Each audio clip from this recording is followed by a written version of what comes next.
Welcome back. All our top stories can be found on our website, channelstv.com, and on youtube.com/channelsweb. Visit m.channelstv.com to see us live on your mobile device. You can also download the Channels TV app for Android, iOS, and Windows phones from their respective stores. We'd also like to encourage you to use the Eyewitness feature in the Channels TV app. If you have pictures or videos you'd like to share with us, tap the application on your device, swipe to reveal the Eyewitness menu, and follow the instructions. To the North Central once again, and the Kwara State Governor Abdul Fattah Ahmed, who's challenged religious institutions and their leaders to build moral standards for the development of the country. He asked the clergymen to continue to mold the youth that will be willing to live peacefully with each other in the society, irrespective of their religious affiliation. The role of the church is expected to continue to grow, especially in areas of fostering peace in the country. Globally today, we can see the sensitivity to which religious biases are taking security challenges. That is why it has become more imperative than before for us to continue to strengthen the lessons that will see our coming generation being molded to live as people who can unify under a strong diversity, and who can also transform this diversity into a strength of growth, into a strength of development, and most importantly, into a strength of peace and harmony. It is very critical for us as a country today. Incidentally, a good part of the world is faced with these challenges today. Anywhere you go to, in Europe, in Asia, in the Americas, they are faced with one challenge or the other, which is not all connected with how people perceive their environment where they are today. Mr. Abdul Fattah Ahmed, Governor, Kwara State. Now to the southwestern part of the country and education, and the Obafemi Awolowo University in Ile-Ife in particular in Osun State, which is about to get a new vice-chancellor. So the students came together ahead of his resumption to talk about issues they would like him to address. While many welfare issues are begging for attention, the most pathetic, according to the students themselves, most of them undergraduates, is the state of the hostels, that is the infrastructure. They're hopeful that the new vice-chancellor, who will take over from Professor Bamitale Omole in May this year, will take prompt action when work begins in a couple of weeks. Obafemi Awolowo University in Ile-Ife, Osun State, southwest Nigeria, is one of the foremost tertiary institutions in the country. A public university, OAU as it's popularly called, was founded by the federal government in 1964. The 52-year-old institution has had its fair share of success stories, but years of underfunding seems to have dealt a severe blow on the welfare of students who are forced to make do with poor sanitary conditions, scarcity of water, and many other issues. Hope is not lost as the students are optimistic that the incoming Vice-Chancellor, who will be taking over from Professor Bamitale Omole, will help improve the students' welfare. Academic calendar is sometimes it's stable, sometimes it gets off. The strike, the students rioting and all stuff. This is causing a lot of issue, for the university. And if the new Vice-Chancellor can work hand in hand very well with the Deputy Vice-Chancellor Academic, I think that is very possible. About 40 to 50% of our students are staying in town, and that is not too good for us.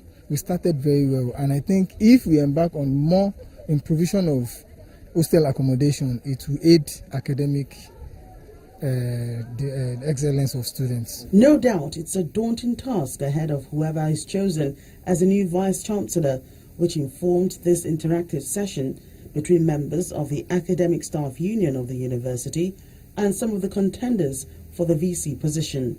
A university that is technologically driven, a university that is focused on culture, research, and integrity of students and integrity of the examination. I think one of the critical areas really that you see from everywhere is issue of funding. because of the dwindling support from the government. I think it's unfortunate, really. I mean, once you have that, the basic challenge that faces the Vice Chancellor first is, where do I get resources? While expectations are high for the incoming administration, the Senior Staff Association of Nigeria, OAU chapter, appears to be dissatisfied with the selection process.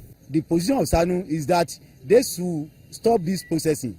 They should put it on hold and let another council handle it, because this council in place is already biased. Whoever gets the call, it's clear that student welfare is just one of the issues to tackle, as a new Vice Chancellor will be expected to use whatever funds he gets to renovate hostels, boost research, and create a conducive environment for teaching and learning.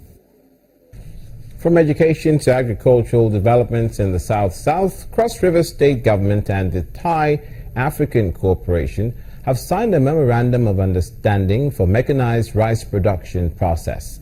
Governor Ben Ayade believes that the technology will reduce the cost of production and will engage many unemployed youth in the state. We are ready to start with the team.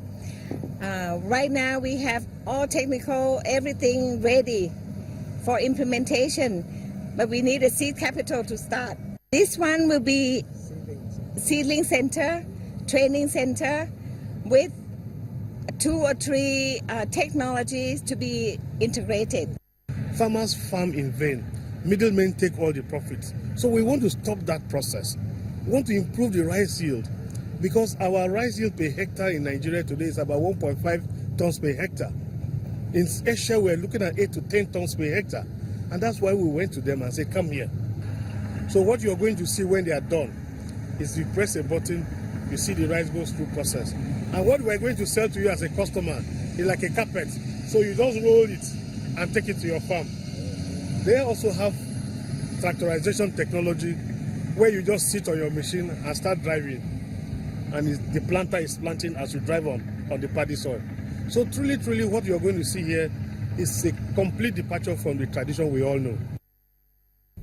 Cross River State Governor Ben Ayade talking about Rice City. Can't wait. Now, 3,000 personnel of Nigerian Security and Civil Defense Corps will be posted to mining sites across the country to check illegal mining operations.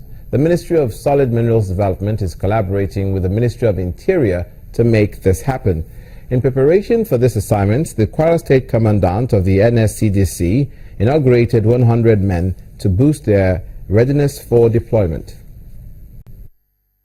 Illegal mining has necessitated the establishment of a mines field surveillance task force in the country. And we're working in partnership with the Ministry of Interior to provide mining safety and security around the country. That was the decision of the Minister of Solid Mineral Development during his recent visit to Ilorin, Kwara State. He wants the collaboration of his ministry and that of Interior to provide security around mining sites across the country.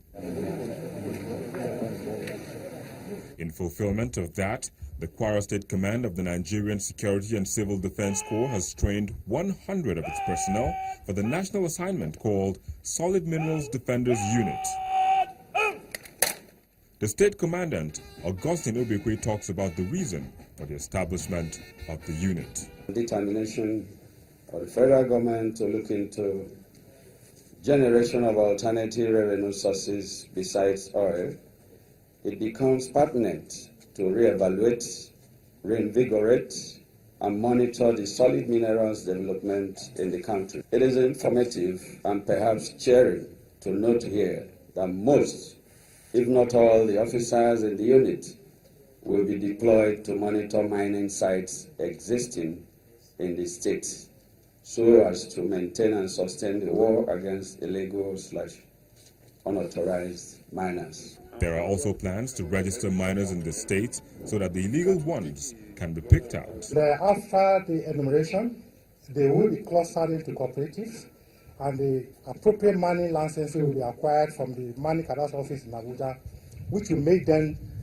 legal miners. The unit will help to maintain peace amongst these cooperatives The unit will actually protect these cooperatives when they become legal.